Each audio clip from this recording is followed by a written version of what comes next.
আজি আপোনালোকক আমি আসলতে আমাৰ এই অনুষ্ঠানটোত পাই আমি অত্যন্ত সুখী হৈছোঁ। আপোনালোকে জানেই যে এই গোটেই সঞ্চালকালয়টো অতি চালুকীয়া পৰ্যায়ত আছে। এতিয়াও আজি 2 বছৰ আগতে 18 আগষ্ট 2022 চনত এই অনুষ্ঠানটো আনুষ্ঠানিকভাৱে গঢ়লৈ উঠিছিল।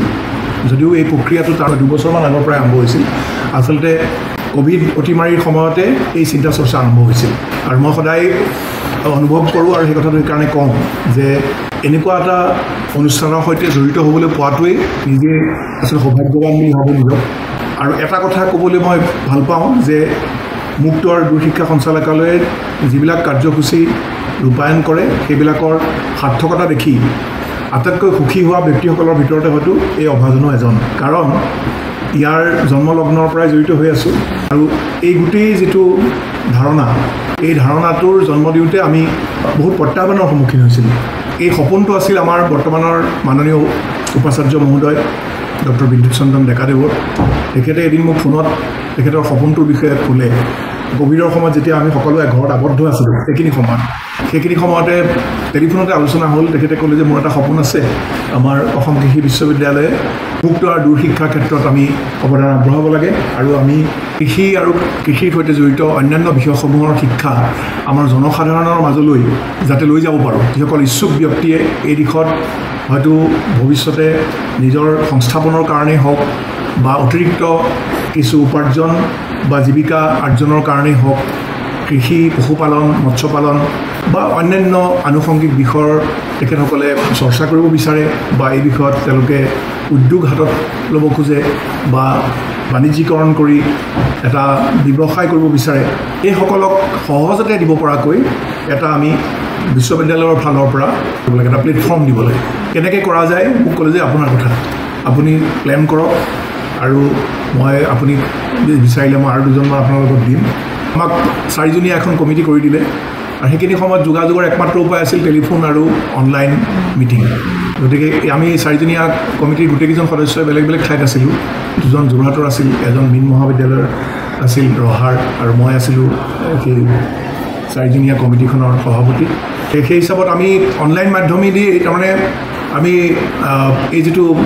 ডিষ্টেঞ্চ লাৰ্ণিং ছিষ্টেম সেইটোৰ জৰিয়তে আচলতে আমাৰ মাজতো আলোচনা আমি আৰম্ভ কৰিছিলোঁ। সেইটোৱে আৰম্ভণি। আৰু কেইবাটাও ছিটিং দিয়াৰ পিছত আমি সিদ্ধান্ত লৈছিলোঁ যে আমি এটা কৰ্মসূচী তৈয়াৰ কৰিম আৰু কেনেধৰণে আগবাঢ়িম আৰু আমাৰ বিভিন্ন পাঠ্যক্ৰমবিলাক যুগুত কেনেকৈ কৰিম আৰু সেইবিলাকক ৰাইজৰ মাজলৈ সফলভাৱে লৈ যোৱাৰ কাৰণে কি হয়তো আমি ব্যৱস্থা ল'ব লাগিব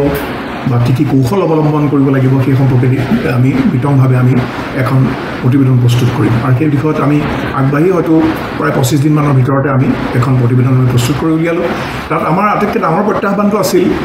যে যিহেতু আমাৰ এই কৃষি আৰু কৃষিৰ সৈতে জড়িত অন্যান্য শিক্ষাবিলাক, বিশেষকৈ ব্যৱহাৰিক শিক্ষাটোৰ মূল্য বেছি। থিয়ৰিটিকেল বা পুথিগত বিদ্যাৰ ইয়াত আচলতে প্ৰয়োজন কম, ব্যৱহাৰিক শিক্ষাটোৰ প্ৰয়োজনটো বেছি। গতিকে আমাৰ ছাত্ৰ ছাত্ৰীসকলক আমি যেতিয়া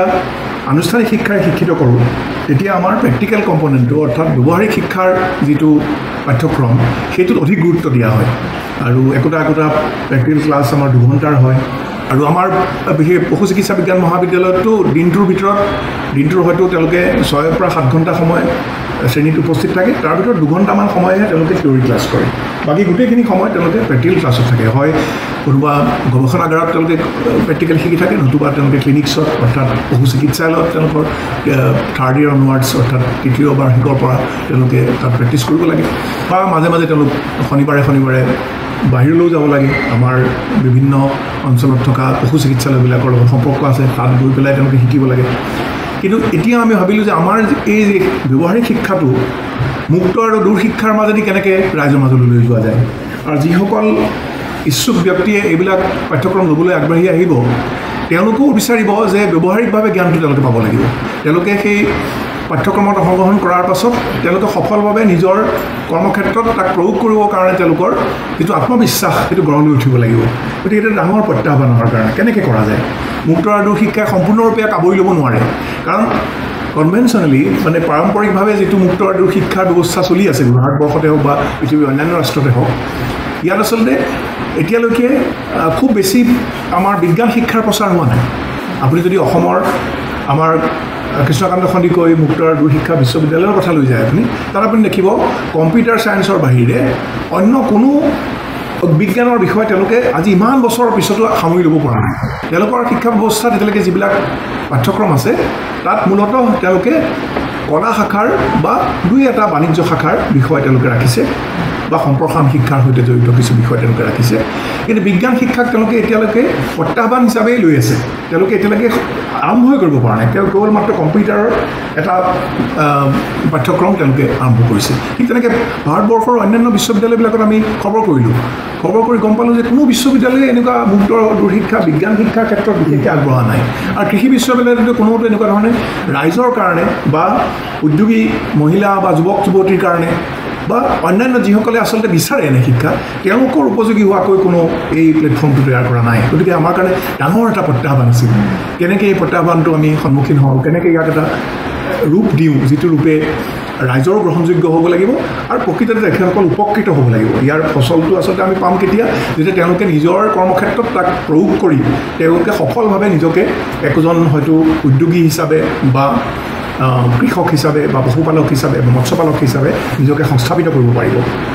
সেইখিনি সময়ত যদিও আমি সেই পৰিকাঠামোটো তৈয়াৰ কৰিছিলোঁ পৰিকল্পনাটো তৈয়াৰ কৰিছিলোঁ প্ৰতিবেদন যুগুত কৰি দিছিলোঁ সেইখিনি সময়ত যেতিয়া মই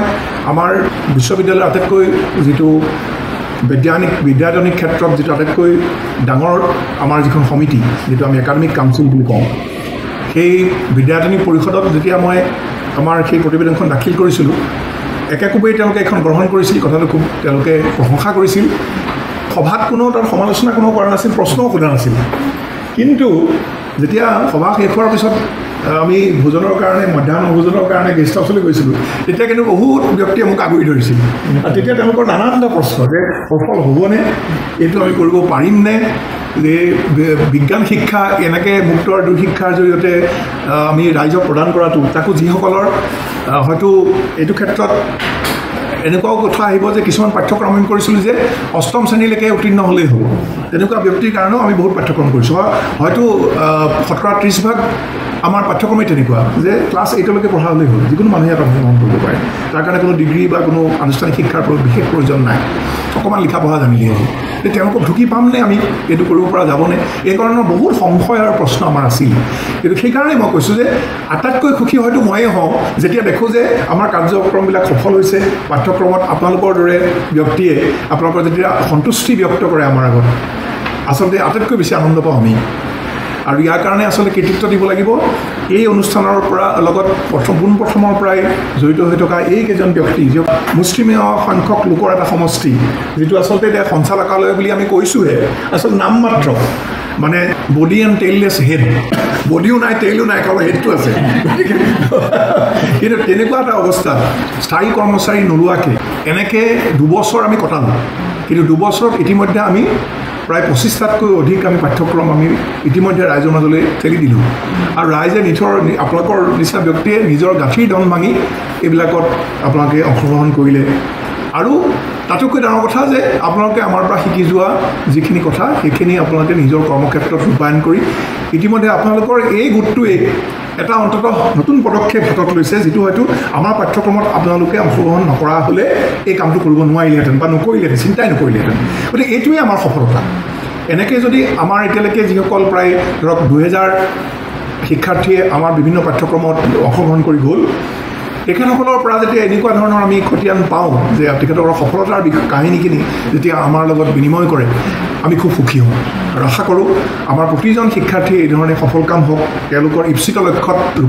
তেওঁলোকে উপনীত হওক বহুতবিলাকেই নতুন প্ৰচেষ্টাৰে তেওঁলোকৰ নিজৰ কৰ্মক্ষেত্ৰত ইতিমধ্যে তেওঁলোকে অহোপুৰুষাৰ্থ কৰি আগবাঢ়িছে আমি আশা কৰিম যে সকলোৱে সফল হওক এই গোটটোৰ সকলোৱে আৰু লগতে অসম কৃষি বিশ্ববিদ্যালয়ৰ সকলোৱে বিশেষকৈ অধ্যাপক অধ্যাপিকা আমাৰ গোটেইকেইটা অনুষদৰে যিসকল ইয়াত জড়িত হৈ আছে এই মুক্ত আৰু দূৰশিক্ষাৰ সৈতে তেখেত সকলোৱে খুব আনন্দিত হৈছে এই পাঠ্যক্ৰমৰ সৈতে জড়িত হৈ আৰু তেখেতসকলে অহোপুৰুষাৰ্থ কৰিছে ইয়াক সফল কৰাৰ কাৰণে আমি এই সুযোগতে এই সকলো শিক্ষক শিক্ষয়িত্ৰী অধ্যাপক অধ্যাপিকা আৰু অন্যান্য কৰ্মচাৰী যিসকলে এই মুক্ত আৰু দূৰশিক্ষাৰ পাঠ্যক্ৰম সফল কৰাৰ কাৰণে কিছু পৰিমাণে হ'লেও অৱদান যোগাইছে সকলোকে আমি আজি এই শুভ মুহূৰ্তত আমাৰ কৃতজ্ঞতা জ্ঞাপন কৰিছোঁ অভিনন্দন জনাইছোঁ আৰু আশা কৰিম যাতে ভৱিষ্যতে তেখেতসকলৰ পৰা তেনেকুৱা ধৰণৰ সহায় আমি সদায় পাই থাকিম আৰু আমি সকলোৱে অসম কৃষি বিশ্ববিদ্যালয়ৰ প্ৰতিজন সদস্যই আপোনালোকক আৰু আমাৰ শিক্ষাৰ্থীসকলক ভৱিষ্যতেও আমাৰ সহযোগিতা আগবঢ়াই যাম আপোনালোকৰ যেতিয়াই প্ৰয়োজন হয় আমাৰ ওচৰলৈ আহিব পাৰিব আমাৰ এই দুৱাৰখন সদায় মুকলি থাকিব মুক্ত আৰু দূৰশিক্ষাৰ দুৱাৰখন সদায় মুকলি থাকিব আৰু আমি আশা কৰিম যে আপোনালোককো আমি এনেধৰণে ভৱিষ্যতে লগ পাই থাকিম আপোনালোকৰ পৰা দিহা পৰামৰ্শ লৈ আৰু অধিক সফল কিছু